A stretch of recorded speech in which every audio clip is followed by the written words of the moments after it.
उसकी आवाज में इंकलाब नहीं था, उसकी आवाज में इंकलाब नहीं था। वो जो मांग रहा था शवाब नहीं था, मांग रहा था वो जहर जिसका वो आदी था। खामोश सुन रहे थे सब, बस वो ही फरियादी था, बस वो ही फरियादी था। परम सम्मान्य मुख्य अतिथि महोदय जी, प्रधानाचार्य महोदय जी, निष्पक्ष निर्णायक मंडल, उपस्थित अध्यापक वर्ग व मेरी वाणी की परिधि में आने वाले प्रबुद्ध श्रोतागणों, मैं पन्नव गुमरा राजकीय वरिष्ठ माध्यमिक पाठशाला पशाकोट बरोट का छात्र आप सभी के समक्ष भारत में बढ़ते नशे के दुष्प्रभाव विषय पर अपने विचार व्यक्त करना चाहता हूं। हमारा आज का विषय बहुत मार्मिक विषय है। हम सभी के लिए यह एक भाषण प्रतियोगिता का विषय हो सकता है, परंतु इस विषय की सार्थकता उन करोड़ों माताओं से पूछो जिनका इकलौता बेटा, इकलौता वारिस नशे का आदी होने के कारण पल पल मौत की तरफ बढ़ता जा रहा है। वर्तमान खाक है और भविष्य भी धुआं, बिगड़ी सी सोच और घना अंधेरा, न कोई उम्मीद न कोई आशा, हर तरफ बस निराशा ही निराशा। अरे यही तो है इस नशे की परिभाषा। मेरी मातृभूमि भारत, जिसने सदैव अपनी कोख से सदैव वसुधैव कुटुंबकम जैसे विचारों को जन्म दिया, ये सिद्ध कर दिया कि भारत एक अमन पसंद राष्ट्र है। मेरी मातृभूमि भारत, जिसकी सादगी और समृद्धि की गूंज शिकागो से लेकर टोक्यो ओलंपिक तक सुनाई पड़ती है। मेरी मातृभूमि भारत, जहां महात्मा गांधी, स्वामी विवेकानंद, सरदार वल्लभ भाई पटेल और भगत सिंह जैसे महान पुरुषों ने जन्म लिया। आज उसी मातृभूमि का युवा नशे की चपेट में फंसता जा रहा है। नशे की लत ने हमारे युवा वर्ग को इस प्रकार जकड़ लिया है जिस प्रकार शिकारी अपने शिकार को जकड़ता है। हमारे समाज में अनेक प्रकार के नशीले पदार्थ प्रचलित हैं, जिनका इस्तेमाल हमारा युवा वर्ग धड़ल्ले से कर रहा है। आज भांग, अफीम, कोकीन, चरस, गांजा, हीरोइन, तंबाकू और चिट्टा हमारे युवाओं को आसानी से उपलब्ध हो रहा है। वर्तमान में कुछ अनुमानों के अनुसार देश के 8.13 करोड़ लोगों को नशे की चपेट में पाया गया है, जिनमें से 15 लाख से ज्यादा लोग चिट्टे के आदी हैं। देवों की भूमि कहे जाने वाला हिमाचल भी तीव्र गति से इसके जाल में फंसता जा रहा है। इसके पुख्ता सबूत आपको आए दिन अखबारों में पढ़ने को मिल सकते हैं। नशा एक ऐसी समस्या है जिसमें एक व्यक्ति के साथ ही साथ पूरा परिवार नष्ट हो जाता है। यदि परिवार नष्ट होगा तो समाज नष्ट होगा, यदि समाज नष्ट होगा तो इस अखंड भारत को छिन्न भिन्न होने में ज्यादा समय नहीं लगेगा।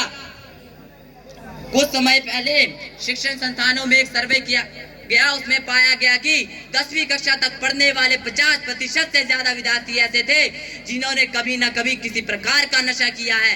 ये भविष्य के लिए खतरे के संकेत है। एक नशा किया हुआ व्यक्ति अपने लिए, अपने परिवार के लिए व देश के लिए बोझ बन जाता है।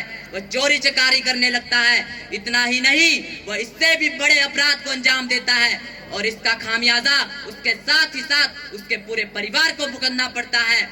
आज हमारे रीति रिवाजों को न जाने क्या हो गया है। शादियों में, पार्टियों में, त्योहारों में नशे की बिना शांत तो मानी ही नहीं जाती।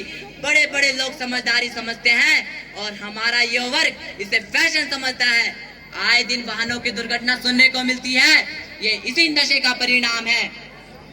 एक बहन अपना भाई, एक माँ अपना बुढ़ापे का सहारा खो देती है। मैं आप सबसे पूछता हूँ, कौन थे वो लोग जिन्होंने नशा बनाया? कौन थे वो लोग जिन्होंने घरों को जला देने वाला ये तेजाब बनाया? शायद आज हम किसी के पास इसका जवाब नहीं होगा। क्या नशा मुक्त भारत का निर्माण नहीं हो सकता? ये प्रश्न मैं आप सबसे पूछता हूँ। आज भी जरूरत नहीं है 26 जून मनाने की, आज भी जरूरत नहीं है 31 मई मनाने की, जहां हम बड़े बड़े भाषण देते हैं, रैलियां निकालते हैं। क्या होगा इससे? ज्यादा से ज्यादा हमारी यही कोशिश रहेगी कि हमें प्रथम आना है, परंतु कोई ये सोचकर भाषण देने जाए कि मैं कोई स्थान प्राप्त करूं ना करूं, परंतु मेरा संदेश जन जन तक पहुंचना चाहिए। अगर कोई ये सोच कर जाता है तो समस्त जनता का उद्धार होगा, देश का उद्धार होगा। डॉक्टर एपीजे अब्दुल कलाम कहा करते थे, किसी भी देश की तरक्की और तबाही उस देश के युवाओं के हाथ में है।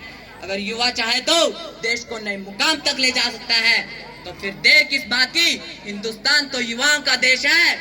तो आओ आज जंग का ऐलान करते हैं।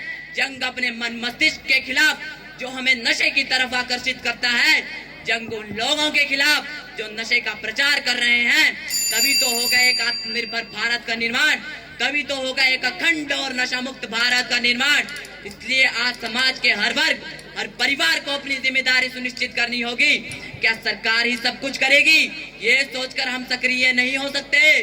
तो आज हम सबको ये प्रण करना होगा कि हम इस नशे को अपने देश के भविष्य के साथ खिलवाड़ नहीं करने देंगे और भारत के उज्जवल भविष्य की कामना करेंगे। अंत में मैं इन्हीं पंक्तियों के साथ अपनी वाणी को विराम देना चाहूंगा।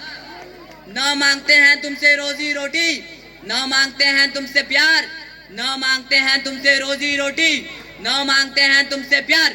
बस रोक लगा दो नशे पर, बस रोक लगा दो नशे पर। सुखी रहेगा हमारा घर संसार, सुखी रहेगा हमारा घर संसार। धन्यवाद। जय